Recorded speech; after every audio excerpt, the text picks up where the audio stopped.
Oke, Assalamualaikum warahmatullahi wabarakatuh. Kami dari kelompok 2. Dalam video kali ini, kami akan menjelaskan beberapa algoritma dalam scheduling. Pertama-tama, perkenalan dari kelompok kita. Pertama, ada saya, Ahmad Angga Saifullah ini, dengan NIM 20113489. Kemudian ada Bayu Apriansah dengan NIM berapa, Mas? Lupa. 20113506. Kemudian Mas MD Ulhaq dengan NIM lupa nggak nyata. NIM-nya berapa, Mas? 20113504. Oke, kemudian yang terakhir ada Satrio Esa Harjani dengan NIM 20113512. Oke, untuk yang algoritma pertama ada nanti saya akan jelaskan. Pertama-tama untuk share screen. Oh, ini udah record belum ini? Udah. Scheduling. Wait. Oke, ini. Pertama itu ada FCFS. Panjangannya first come, first. Panjangannya itu first come, first served, atau yang datang lebih awal maka akan dieksekusi duluan. Nah, di sini contohnya ada ini ya, tabelnya di sini.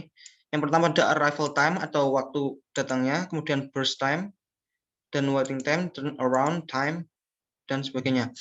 Kemudian yang pertama yang kita akan eksekusi dulu yaitu kita melihat dari arrival time dulu. Nah, di sini arrival time-nya ada 0, 2, sama 3. Nah, di sini yang paling awal mana? Yaitu P1 berwarna kuning. Maka P1 burst time-nya 2, maka langsung kita eksekusi. Di sini kita kasih warna kuning. Karena di sini P1 burst time-nya 2. Kemudian setelah P2 apa? Setelah P1 apa? Ada P2. Time arrival-nya jam 2, kemudian burst time-nya 2. Maka yang kotak yang kita tambahkan ini menurut burst time-nya, yaitu ada 2. Di sini kita beri warna hijau. Kemudian yang ketiga ada P3 dengan burst time 1.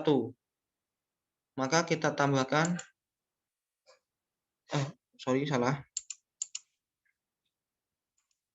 Kita tambahkan warna biru karena warnanya P3. Nah, di sini kesimpulannya apa? Jadi kalau FCFS itu yang kita eksekusi dulu itu yang datang awalan. Dan tidak bisa dieksekusi sampai selesai, maksudnya seperti itu. Udah semuanya ini, udah kosong. Kemudian untuk menghitung waiting time, untuk P1 sendiri, dia datang pada jam 0 atau di sini angka 0. Maka dia tidak menunggu sama sekali. Untuk karena itu, berarti kita isi 0 dalam waiting time-nya. 0. Kemudian untuk yang kedua ada P2. P2 dia datang jam 2, kemudian langsung dieksekusi. Maka otomatis waiting time-nya kita isi 0 juga. Nah, untuk yang ketiga P3. Nah, P3 di sini dia datang jam 3. Tetapi dieksekusi jam 4. Maka di sini waiting time-nya kita isi 1. Nah, seperti ini. Nah, untuk turnaround time-nya di sini penjumlahan dari burst time, waiting time. Nah, di sini untuk P1 burst time-nya 2, waiting time-nya 0. Maka kita tambahkan 2 tambah 0 sama dengan tambah 0 sama dengan 2. Untuk yang selanjutnya P2 burst time-nya 2 ditambah waiting time-nya 0, maka hasilnya 2. Untuk yang terakhir ada burst P3 dengan burst time 1 tambah tambah waiting time 1. Kenapa dia tak 1 waiting time-nya? Karena dia datang jam 3 tapi dieksekusi jam 4.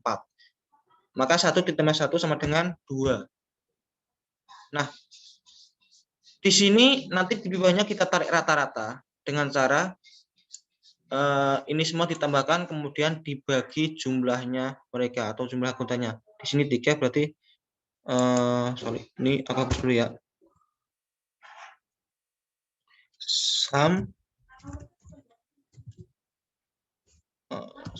sama dengan ini. Oh, gimana sih? Lupa aku. Intinya ini ditambah Sama terus dengan dibagi. sum, Mas. Atau dengan sum ya? Sama dengan sum. Iya. Sama dengan sum. Kurung. Ini ya. Terus Iya. tutup kurung. Ya enggak? Dibagi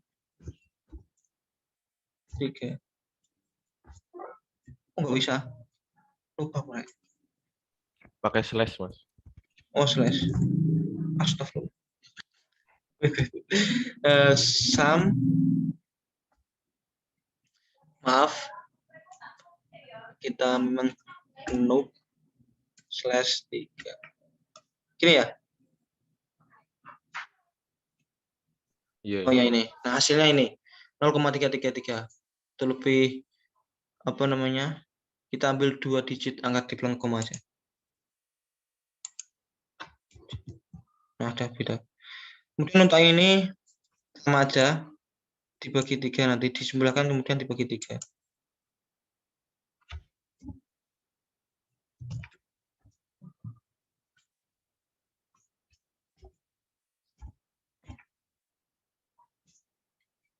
Oh, nggak bisa. Ya intinya ini kan dijumlahkan 6 dibagi 3. Dibagi 3 sama dengan 2 kan? Nah, seperti itu. Intinya seperti itu. Untuk algoritma FCFS. Nah, untuk yang selanjutnya akan dijelaskan oleh teman saya, Mas Dialul Haq. Gue silakan Mas share screen.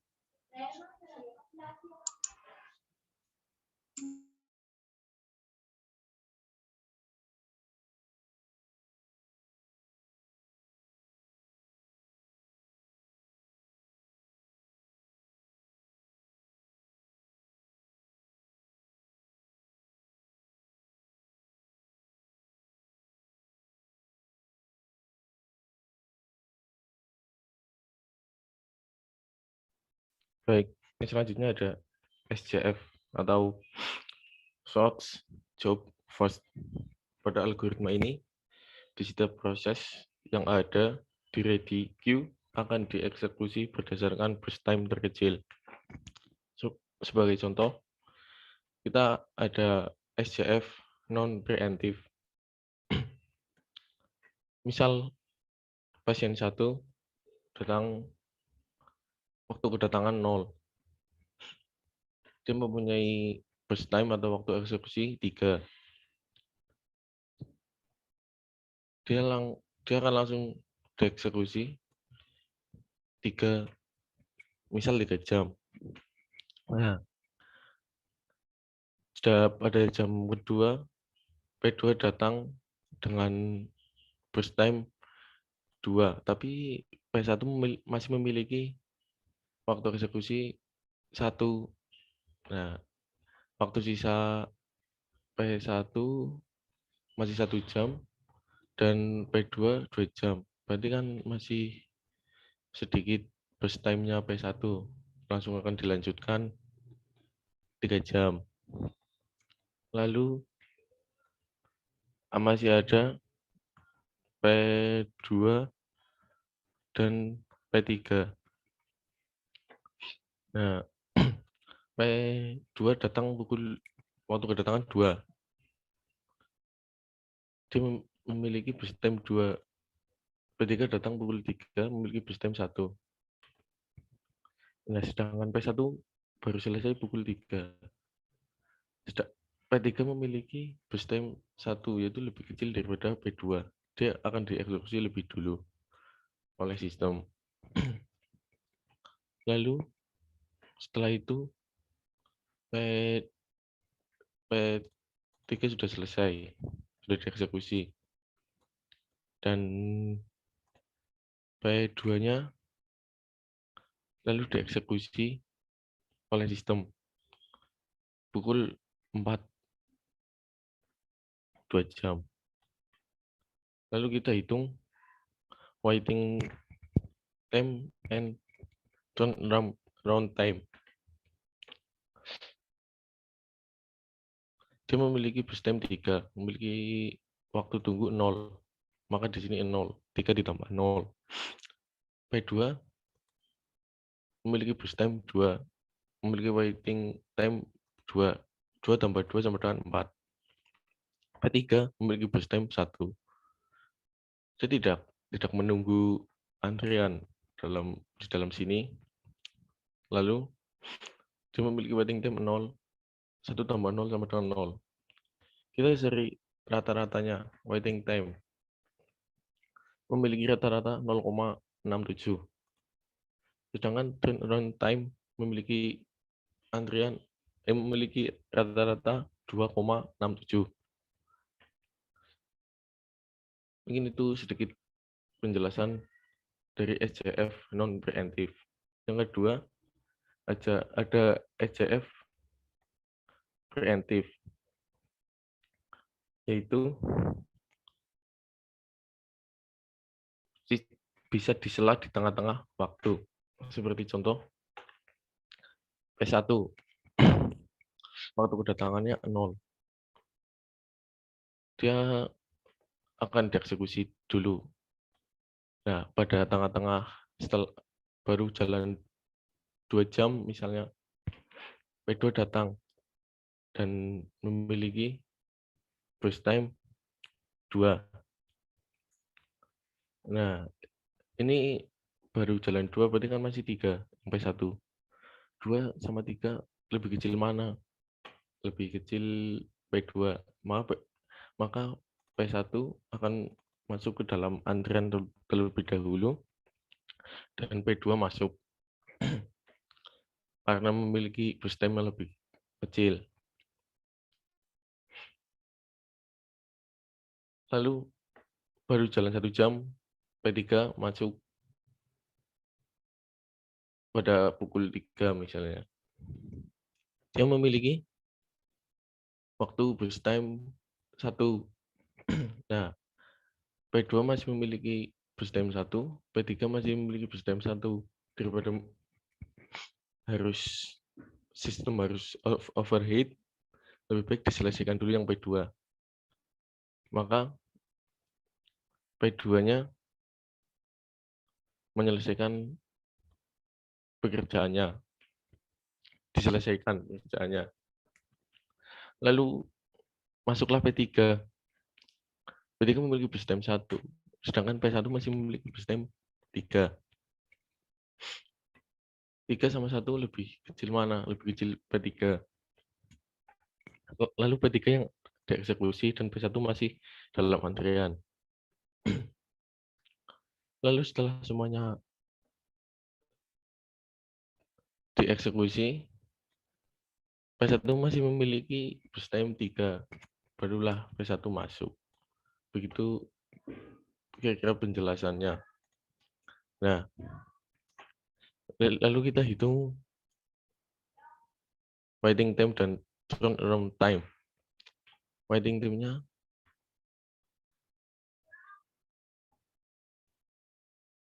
waiting time-nya 0, arrival time-nya 0, dia menunggu 3 jam. 3 jam. 1, 2, 3. 0 ditambah 3 sama dengan 3. 5 ditambah 3 sama dengan 8 untuk turnaround time-nya. Lalu waiting time-nya dia datang pukul 2. Bus time-nya 2, waiting time-nya 0. 2 ditambah 0. Ini bus time ditambah waiting time. Turnaround time-nya 2. Lalu yang P3 dia datang pukul 3, bus time-nya 1, waiting time-nya 1,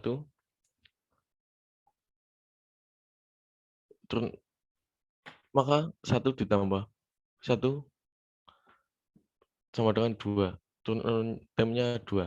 Kita cari rata-ratanya. 3 ditambah 1 dibagi 3 sama dengan 1,33. Lalu yang turnaround time-nya 8 ditambah 2 dibagi 3 sama dengan 4,00. Mungkin begitu penjelasan tentang SCF preemptif dan non preemptif. Yang selanjutnya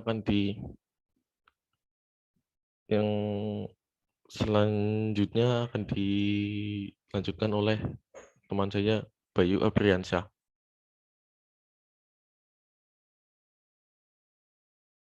Baik.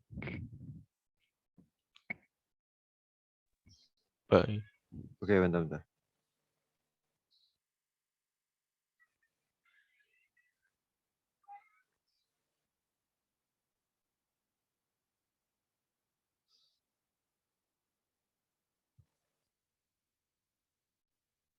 Kelihatan ya? Oke. Di sini saya akan menjelaskan tentang RR, yaitu algoritma round-robin. Ya, algoritma round-robin. Algoritma round-robin ini hampir sama dengan algoritma FCSF. Dia mengutamakan arrival time, yaitu waktu kedatangannya. Tapi yang membedakan di sini, kalau di RR ini bisa diganggu gugat, yaitu dengan ditambahkan satu ini, Q ini. Q di sini maksudnya kuantum, yang berarti masa tenggat atau batasnya gitu. Untuk contoh, di sini kita memiliki tiga pemrosesan ya, P1 sampai P3. Dengan kedatangan waktunya masing-masing P1 0, P2 di jam 2, P3 di jam 3. Kemudian di P1 ini memiliki waktu eksekusi sebanyak 5 jam. Dan P2 sebanyak 2 jam. Dan P3 sebanyak 1 jam. Di algoritma RR ini, yang mempengaruhi dia bisa diganggu gugat atau tidak dilihat dari kuantumnya. Untuk contoh di sini kuantum time-nya 2 ya, 2 jam. Jadi satu pemrosesan itu maksimal hanya bisa diproses 2 jam. Jika sudah 2 jam, dia akan di-stop dahulu atau di-delay.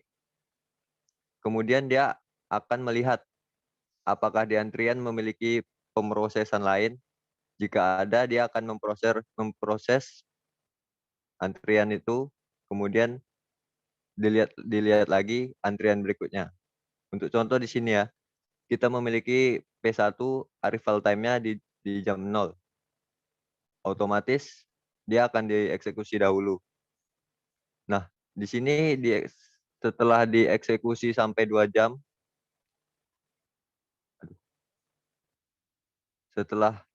setelah dieksekusi sampai 2 jam, dia akan di-stop. Kemudian dia akan melihat antrian. Karena di sini di jam 2 datang pemrosesan 2. Maka pemrosesan 1 ini di-stop selama kan sudah 2 jam, jadi memiliki sisa 3 jam. Kemudian dia akan memproses P2. P2 memiliki waktu eksekusi sebanyak 2 jam. Jadi setelah 2 jam, dia akan habis, kemudian dia akan melihat antrian berikutnya.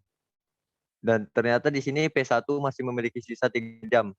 Karena di sini hanya baru 2 jam ya maksimalnya. Kenapa 2 jam? Karena kuantum tadi. Kuantum tadi hanya 2 jam maksimalnya. Jadi P1 2 jam, sisanya 3. Nah, dia akan memproses kembali P1 selama 2 jam. Nah, di sini sudah diproses selama 2 jam, P1 ini kan masih memiliki sisa 3. Di sini setelah 2 jam dia akan di-stop, kemudian dia akan bersisanya menjadi 1. Kemudian dia akan masuk ke antrian lagi. Nah, di sini di jam ketiga ada P3 datang. Kemudian dia akan memproses P3. Karena P3 ini hanya memiliki waktu eksekusi 1 jam, maka dia setelah 1 jam akan kembali memproses P1. Kira-kira seperti itu dari penjelasan dari algoritma round robin ini. Jika dihitung dari waktu tunggunya atau waiting time, bisa kita jumlahkan P1 memiliki waiting time. Untuk awalnya dia datang di jam 0, kemudian langsung dieksekusi. Di sini tidak ada waiting time. Kemudian setelah 2 jam, dia menunggu P2 untuk dieksekusi selama 2 jam. Jadi kita catat dulu. 2 ditambah. Kemudian di sini P1-nya dieksekusi ya, jadi ini nggak perlu dihitung. Nah, di sini dia memiliki waktu, dia mengharuskan menunggu lagi untuk selama 1 jam karena menunggu P3 untuk dieksekusi. Jadi 2 ditambah 1. 2 ditambah 1. Sama dengan 3 ya.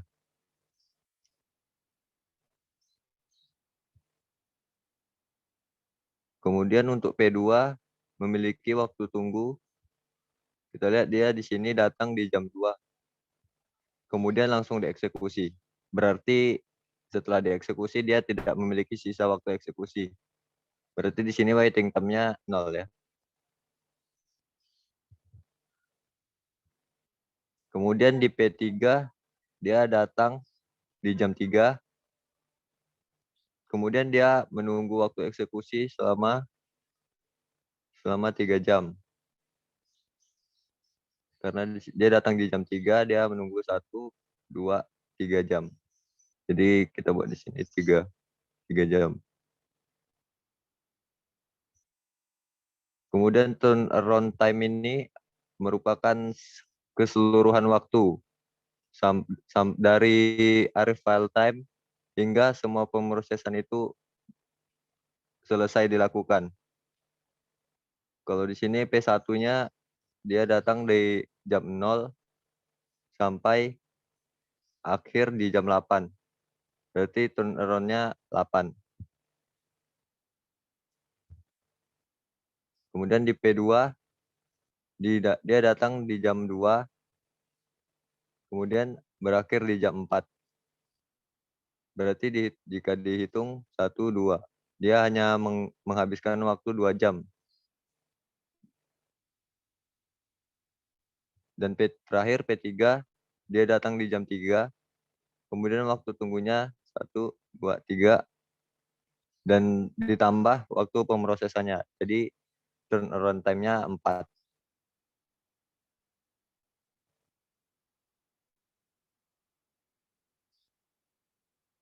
Oke, jadi kesimpulannya algoritma RR ini hampir sama dengan algoritma FCSF. Dia mengutamakan arrival time, tetapi dia mempertimbangkan quantum time. Di sini ya. Untuk tambahan, algoritma RR ini implementasinya di dunia nyata yaitu dipakai di turnamen-turnamen seperti pertandingan sepak bola atau catur. Jadi ini memakai algoritma round robin. Oke, itu sekian penjelasan singkat dari round robin. Kemudian materi berikutnya akan disampaikan oleh Satrio Esa. Ya.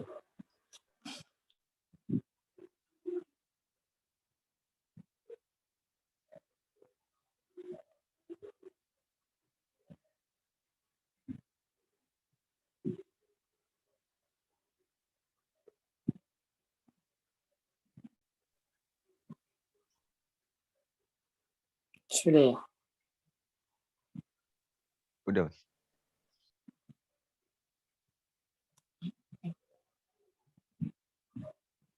Ya baik, di sini saya akan mempresentasikan algoritma priority. Priority ini ada dua macam, yaitu ada non-preemptive dan preemptive. Yang non-preemptive ini tidak bisa diganggu-gugat atau sedang running, dan sedangkan preemptive itu bisa diganggu-gugat. Priority ini harus ada sebuah kolom yang berisi priority, yaitu untuk membedakan antara proses-proses yang sangat dibutuhkan sistem kritikal dengan proses-proses yang tidak begitu kritikal. Kalau nggak berjalan sekalipun, tidak berbahaya untuk sistem, tetapi ada beberapa proses yang error atau tidak berjalan akan membahayakan sistem algoritma scheduling ini. Ya, saya akan mencobanya di sini, akan menjelaskannya di sini. Pertama itu algoritma yang priority ini yang non preemptive ini tidak bisa diganggu gugat ya. Dan di sini pertama yang P1 ini burst time-nya itu 5 dan dimulai dari angka 0. Di sini saya warnai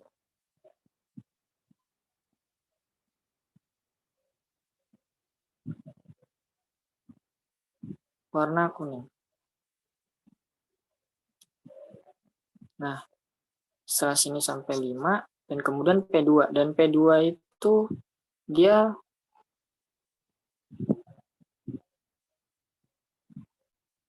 sebentar, maaf. Dan priority ini saya tulis, belum saya tulis. Priority ini yang pertama itu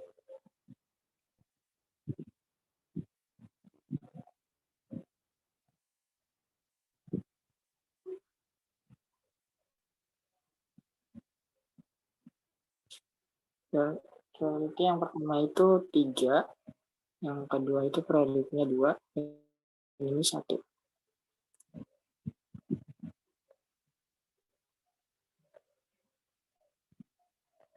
Nah, di sini bisa kita lihat yang priority yang P1 ini priority-nya yang ketiga, dan dia emang dari awal dari titik 0 sampai ke 5. Setelah itu dan ada P2 yang dia harusnya berjalan di titik pusat nomor 2. Tetapi di sini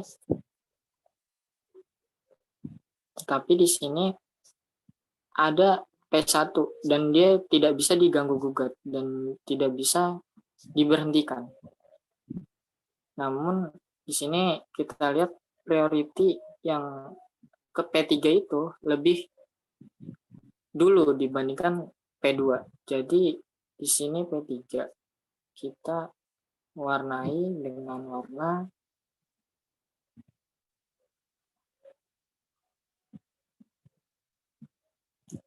warna biru.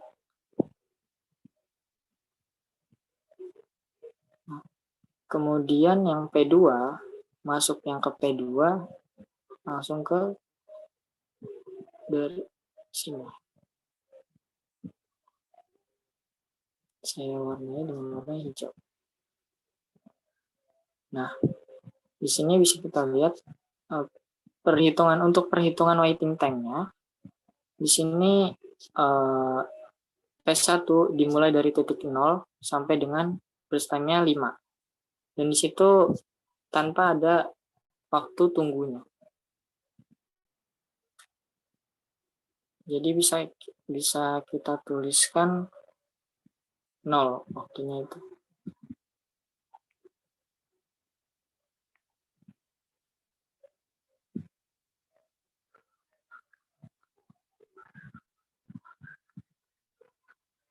Maaf, sebentar.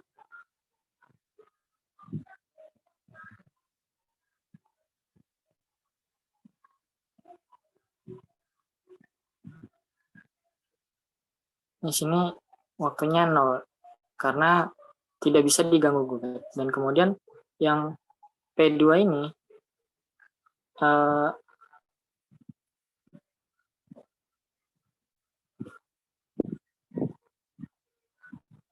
P2 ini memiliki waiting time-nya itu 4 karena dia dimulai dari 2. Jadi 1, 2, 3, 4. Terus kemudian mulai dijalankan. Maka waiting time-nya itu 4. Kemudian waiting time yang ke P3 dan dia seharusnya dimulai di burst time titik pusat yang ketiga. Namun P1 ini tidak bisa dihentikan, jadi dia harus menunggu sampai waktu 2 jam.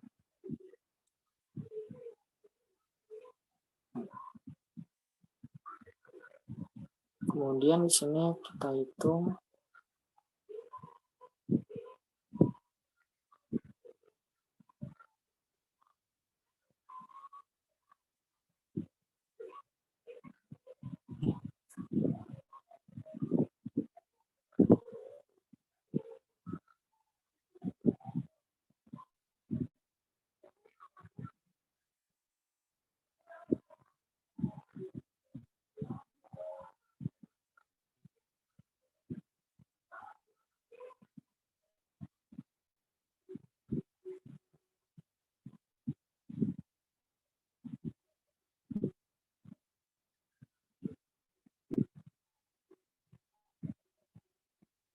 kemudian kurang dibagi 3.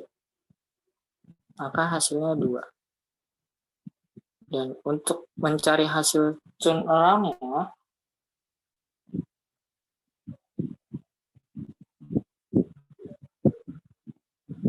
di sini hasil burst time-nya ditambah waiting time. Jadi 5.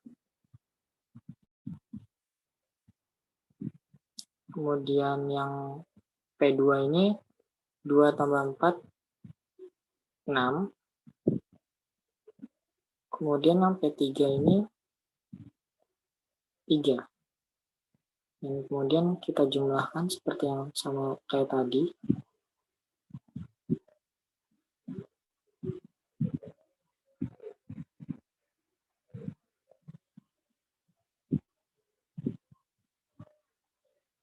Kemudian kita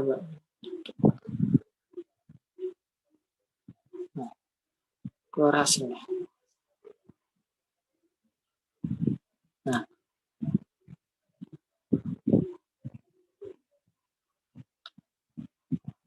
inilah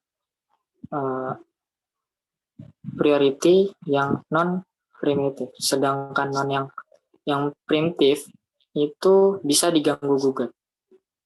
Seperti contohnya kita mulai dari P1. P1 itu dimulai dari titik 0, dia burst time-nya titik 5. Tapi di sini ada yang sudah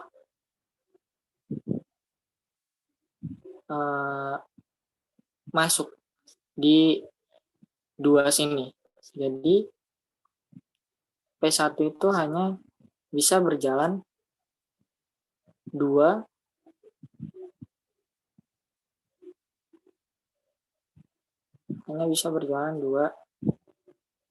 jam. Kemudian lanjut lagi ke P2. Nah, P2 ini dia berjalan waktu 2 jam. Namun di sini ada P3 yang hanya berjalan sejam dan itu di titik pusat sini. Jadi P2 ini hanya bisa berjalan dengan 1 jam. Kemudian kita lanjut di sini P3 kita langsung proses.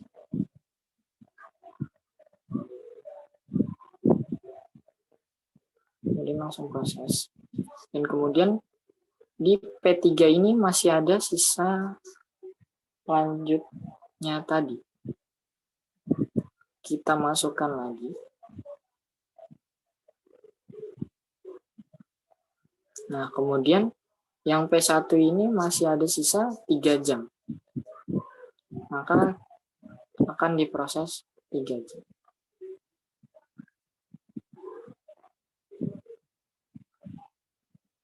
Nah, seperti ini. Kemudian untuk menghitung waiting time-nya, itu yang P1, dia dari titik 0 langsung proses. Namun hanya 2 jam. Kemudian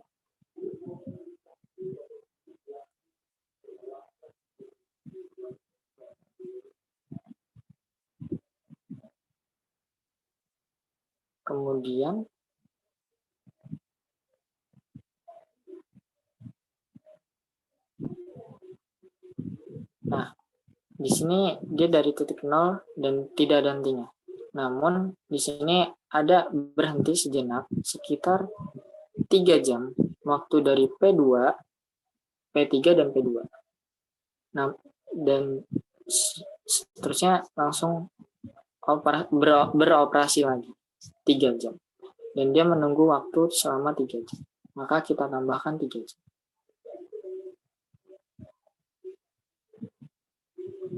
Dan hasilnya. Kemudian yang P2, di sini kita lihat P2 ini dimulai dari titik 2, kemudian dia langsung beroperasi selama 1 jam. Kemudian diberhentikan dengan P3. P3 beroperasi, setelah itu langsung melanjutkan lagi yang P2. Maka P2 ini menunggu dengan waktu 1 jam. Kemudian yang P3 ini, dia tidak berhenti. Di titik 3 ini, pusatnya 3 ini, langsung beroperasi. Jadi maka kita tuliskan 0.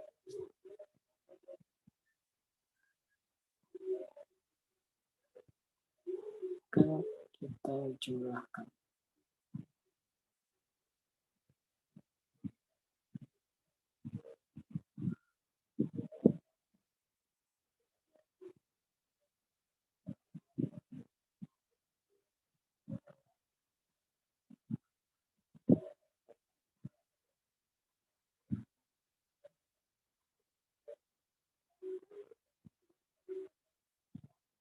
Kita bagi 3. Hasilnya 1,3. Dan kemudian untuk turnaround-nya itu dari burst time tambah waiting time. 5 tambah 3.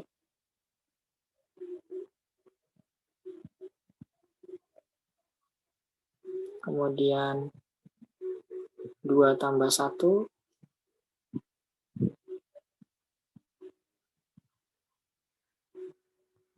Kemudian di sini 1.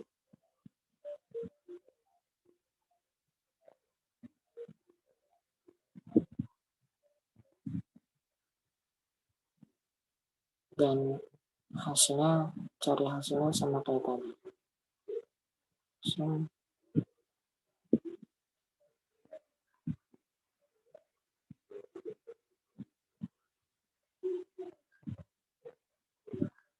Lalu dibagi 3.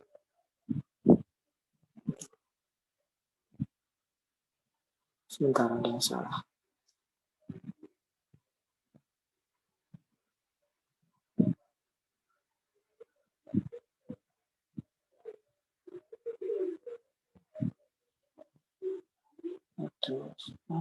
Ini hasil 8, 2, dan 1. Kita jawabannya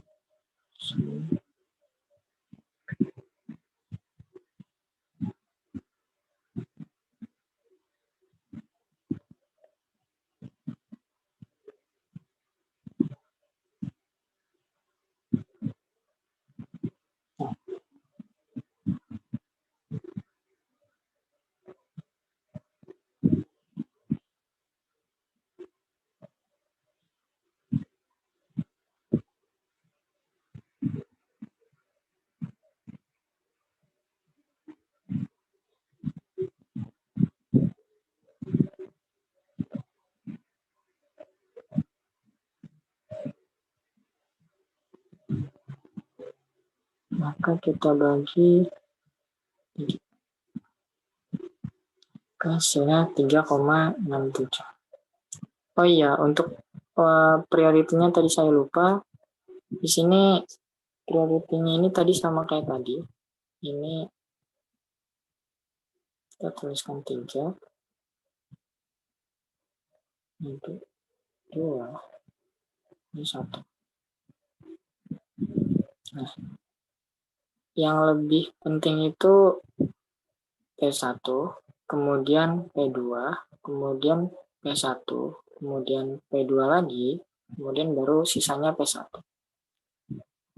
Dan itu tadi yang saya jelaskan tentang mengenai algoritma priority. Demikian yang saya sampaikan. Kurang lebihnya mohon maaf. Wassalamualaikum warahmatullahi wabarakatuh. Waalaikumsalam warahmatullahi wabarakatuh. Nah, mungkin sekian dari video kami kali ini dari kelompok 2. Apabila ada kesalahan kata atau perilaku, saya sebagai perwakilan kelompok 2 mengucapkan minta maaf. Akhirul kalam, Wallahul muwaffiq ila aqwamit thoriq. Wassalamualaikum warahmatullahi wabarakatuh.